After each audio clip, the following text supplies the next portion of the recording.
नमस्कार, आदाब, सत श्री अकाल। स्वागत है आप सभी का आपके अपने YouTube चैनल पर। कैसे हैं आप सब? आशा करती हूँ आप सब बहुत अच्छे होंगे और बहुत अच्छे तरीके से अपनी पढ़ाई को कर रहे होंगे। हम बहुत लंबे टाइम बाद लॉन्ग वीडियो आए हैं आपके स्टडी वाले। सोच तो कुछ ना कुछ आ रहे थे, आपके पेट की टारगेट सीरीज भी आ रही थी, लेकिन हम लंबे वीडियो बहुत लंबे टाइम बाद आ रहे हैं। देखो, इस टाइम पे थोड़ी सी व्यस्तताएं थी, कुछ मेरी दिक्कत थी, कुछ मैं टाइम का मैनेजमेंट नहीं कर पा रही थी, कुछ जॉब में व्यस्तताएं थी, कुछ ऐसे कारण थे जिसकी वजह से मैं वीडियो को रिकॉर्ड नहीं कर पा रही थी। लेकिन अब आप सबके क्या है, एसआई का एग्ज़ाम लगा हुआ है, पुलिस कांस्टेबल का एग्ज़ाम लगा हुआ है, और भी आप सबके एग्ज़ाम है, बिहार शिक्षक भर्ती के एग्ज़ाम है। इसलिए अब हमारी क्लासेस स्टार्ट होंगी। इन क्लासेस को हम पूरा बेसिक से लेकर हाई लेवल तक का डिस्कस करेंगे। चाहे आप ग्रुप डी का एग्ज़ाम देने जा रहे हो, चाहे पीसीएस का प्री देने जा रहे हो, उसमें आपके क्लासेस ये नोट्स बहुत ही हेल्पफुल रहेंगे। इन चीज़ों में हम सिलेबस को कंप्लीट करने में थोड़ा लंबा टाइम लगेंगे, लेकिन पहली बार डिटेल सिलेबस को मैं यूट्यूब पर कंप्लीट करवा रही हूँ। इससे पहले जब भी हमने यूट्यूब पे किया है तो हमने क्या किया, रिवीजन बैच किया है। कभी भी मैंने यूट्यूब पर आपका क्या है, पूरी पेड क्लासेस नहीं लिया है कि हमने पूरा डिटेल सिलेबस कंप्लीट किया हो। लेकिन पहली बार मैं क्या कर रही हूँ, यूट्यूब पे क्लासेस स्टार्ट कर रही हूँ। हम इकोनॉमिक्स और मिडवल हिस्ट्री दो क्लासेस स्टार्ट होंगे।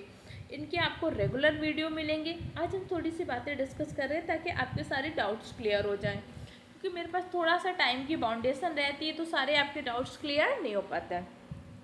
तो दो सब्जेक्ट से अपनी क्लास को स्टार्ट करेंगे, सारी पूरी जीएस को कंप्लीट कराऊंगी। टाइम लगेगा, लेकिन हम सारी चीज़ों को क्लास में याद करेंगे, कोशिश करेंगे। इस क्लास को देखने के बाद आप प्रैक्टिस क्वेश्चन सॉल्व करिएगा। प्रैक्टिस क्वेश्चन आपको टेलीग्राम चैनल पर मिल जाएंगे। तो आज से हम क्या कर रहे हैं, इकोनॉमिक्स को स्टार्ट कर रहे हैं। इकोनॉमिक्स के अंतर्गत आज का जो हमारा टॉपिक होगा, अर्थव्यवस्था के क्षेत्र। आप में से अब बहुत सारे ऐसे बच्चे भी हो सकते हैं कि जो मेरे से इससे पहले ऑफलाइन बैचेस में पढ़ चुके होंगे इकोनॉमिक्स को, तो आपके लिए रिवीजन होगा। और जो पहली बार भी पढ़ रहा है ना, पूरी कोशिश करूँगी उसको भी इकोनॉमिक्स समझ में आ जाए।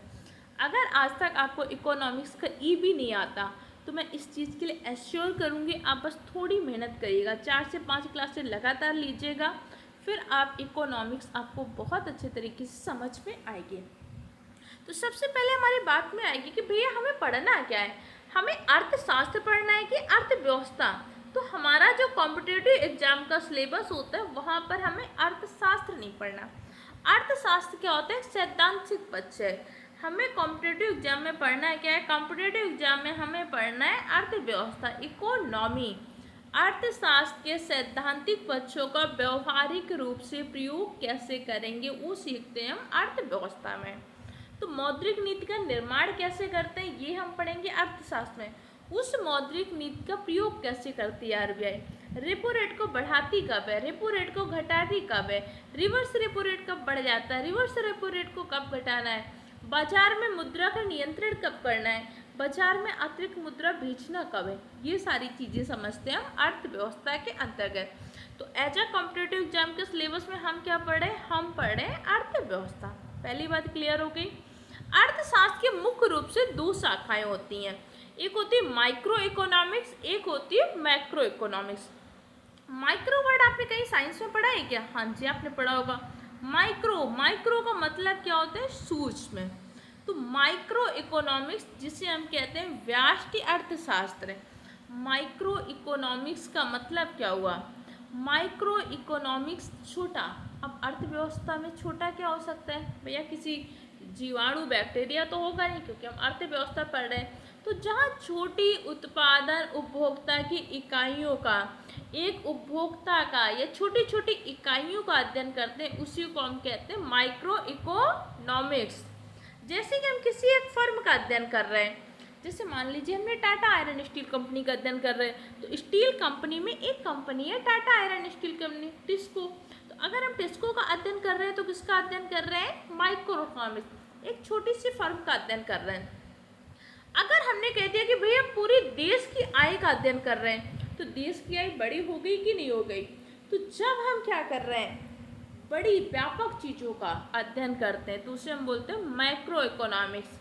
जब हम जैसे पूरी देश की राष्ट्रीय आय का, हम उत्पादन का, पूरे देश में कितना उत्पादन हो रहा है, देश में कितनी बेरोजगारी है, देश की राष्ट्रीय आय का आकलन करते हैं तो वो हम करते हैं माइक्रो इकोनॉमिक समष्टि अर्थशास्त्र में।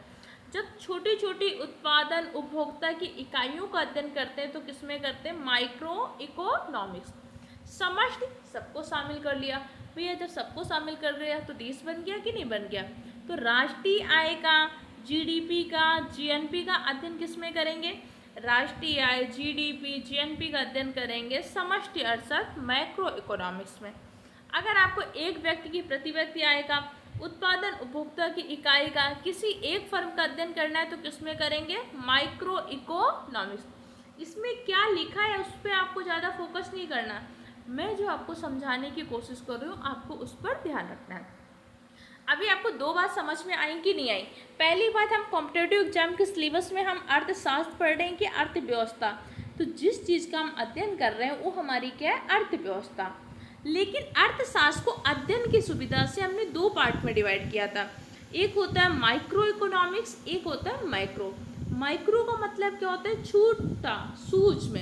तो जब हम एक व्यक्ति प्रति व्यक्ति आय, उत्पादन उपभोक्ता की इकाई, किसी एक फर्म का अध्ययन करते हैं तो किसमें करते हैं, माइक्रो इकोनॉमिक्स।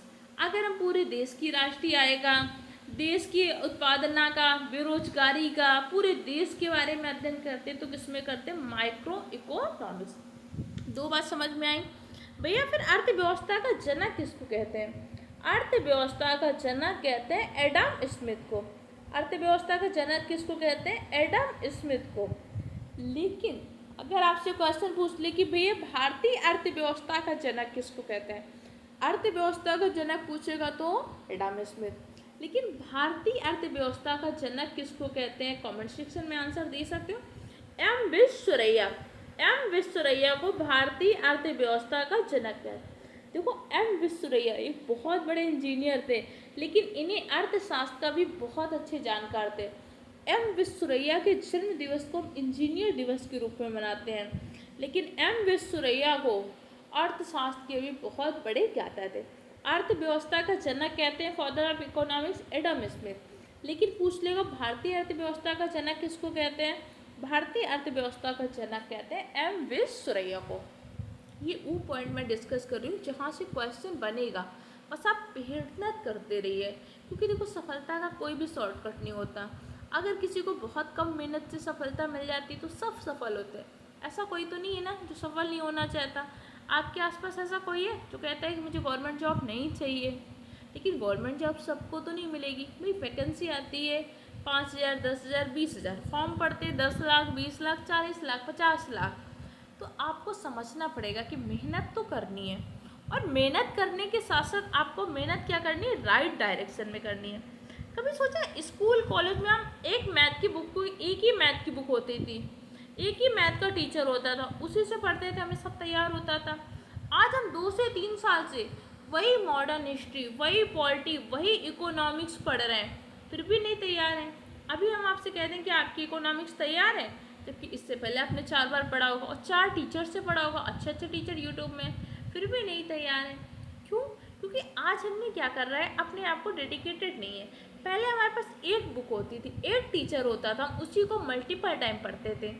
आज सोशल मीडिया ने आपके लिए बहुत सारी सुविधाएं भी किया है, तो कुछ चीज़ें आज आपके पास क्या 10 टीचर अवेलेबल हो जाते हैं।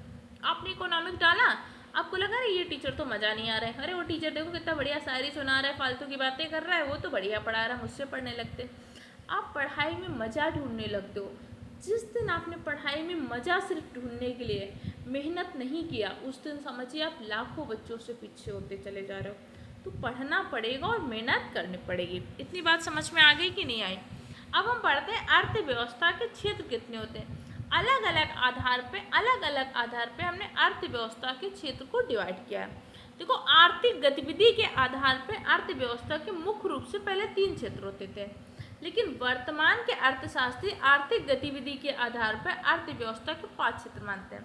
पहले हम प्राथमिक क्षेत्र, द्वितीयक क्षेत्र, तृतीयक क्षेत्र को ही 3 क्षेत्र मानते थे, लेकिन वर्तमान अर्थशास्त्री तृतीयक क्षेत्र का ही विस्तार 2 और क्षेत्रों में करते हैं, जिसे चतुर्थ क्षेत्र और पंचम क्षेत्र कहते हैं। तो अर्थव्यवस्था के मुख्य रूप से कितने क्षेत्र हैं? आर्थिक गतिविधि के आधार पर अर्थव्यवस्था के 3 क्षेत्र हैं। कुल कितने क्षेत्र हैं? 5। कई बार एग्जाम क्या करता है, ये नहीं पूछता है आर्थिक गतिविधि के आधार पर, एग्जाम सिर्फ ऐसे पूछ लेते हैं अर्थव्यवस्था के कुल कितने क्षेत्र हैं। तो अर्थव्यवस्था के कुल क्षेत्र कितने हैं, 3। अगर वर्तमान में पूछेगा तो 5। अगर आपके एग्जाम में 3 और 5 दोनों ऑप्शन होंगे तो आप क्या करोगे, टिक करोगे 5 में। अगर मान लो 5 ऑप्शन नहीं हो तब आप किस पर टिक करोगे, 3 पर करोगे। तो आर्थिक गतिविधि के आधार पर अर्थव्यवस्था के क्षेत्रों को अलग से हम पढ़ेंगे, क्योंकि यहाँ से क्वेश्चन पूछता है। हम उसके अलावा 2 और क्षेत्र होते हैं, जैसे लोगों के नियोजन के आधार पर। लोगों के नियोजन के आधार पर अर्थव्यवस्था के 2 क्षेत्र होते हैं, एक होता है संगठित क्षेत्र, एक होता है असंगठित क्षेत्र। संगठित क्षेत्र क्या होता है, संगठित क्षेत्र का तात्पर्य वो क्षेत्र होता है कि भैया जहाँ पर रोजगार की अवधि नियमित होती है, एक निश्चित लोगों के पास निश्चित कार होता है, वो सरकार द्वारा पंजीकृत होती है, और वो संस्था क्या होती है, सरकारी नियमों का पालन होता है।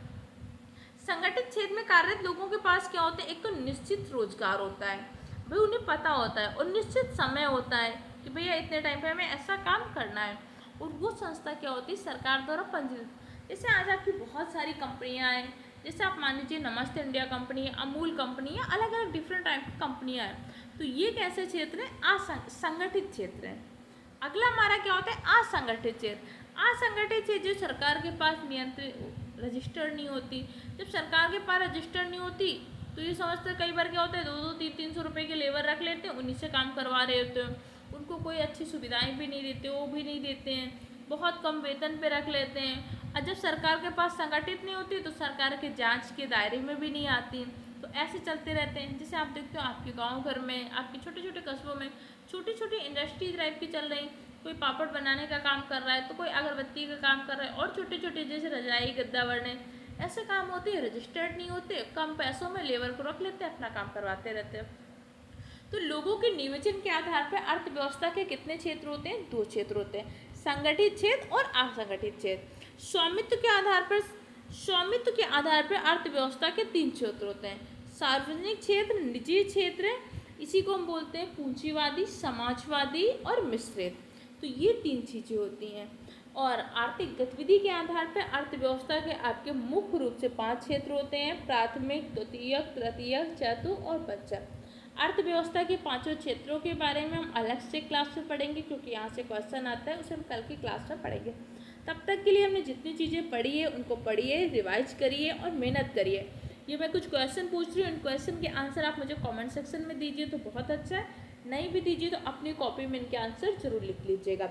ये आपके शॉर्ट नोट्स बनते जाएंगे जो एग्जाम टाइम में आपको रिवीजन करने के लिए बहुत ही हेल्पफुल रहेंगे। अर्थशास्त्र के जनक कौन है, भारतीय अर्थव्यवस्था का जनक किसको कहते हैं। माइक्रो इकोनॉमिक्स क्या होती है और मैक्रो इकोनॉमिक्स क्या होती है। प्रति व्यक्ति आय का अध्ययन किस में करेंगे, किसी देश की राष्ट्रीय आय का अध्ययन अर्थशास्त्र की किस शाखा में करेंगे।